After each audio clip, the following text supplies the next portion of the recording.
রাজধানীর মুগদায় মোকাররম নামে এক সৌদি প্রবাসীর ৮ টুকরো মরদেহ উদ্ধারের ঘটনায় মামেকে গ্রেফতার করেছেন র্যাবের সদস্যরা।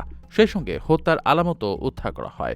র্যাব জানিয়েছে, পরকীয়া প্রেমের বলি হয়েছেন ব্রাহ্মণবাড়িয়ার বাসিন্দা সৌদি প্রবাসী মোকাররম।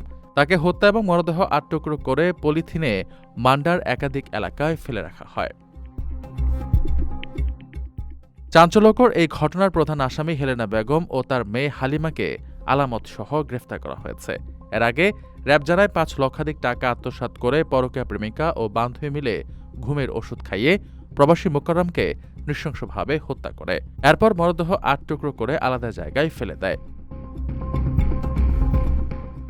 গত রোববার বিকেলে রাজধানীর মুগদা এলাকার মান্ডা আব্দুল কনি রোডের একটি বাড়ির নিচ থেকে অজ্ঞাত এক ব্যক্তির মাথাবিহীন খণ্ডিত মরদেহ উদ্ধার করা হয়। কয়েক ঘণ্টা পর পাশের এলাকা থেকে মাথার অংশ উদ্ধার করা হয়। পরে এসব খণ্ডিতাংশ ময়নাতদন্তের জন্য ঢাকা মেডিকেল কলেজ মর্গে পাঠানো হয়। আপনার স্বপ্নগুলো আকাশ ছুবে প্রবাসীর হেলিকপ্টারের মাধ্যমে। বিয়ে, জন্মদিন অথবা যে কোনো বিশেষ প্রয়োজনে হেলিকপ্টার ভাড়া করতে যোগাযোগ করুন স্ক্রিনে দেয়া নাম্বারে। প্রবাসীর হেলিকপ্টার, নিরাপদ ও সাশ্রয়ী বাহনের বিশ্বস্ত নাম।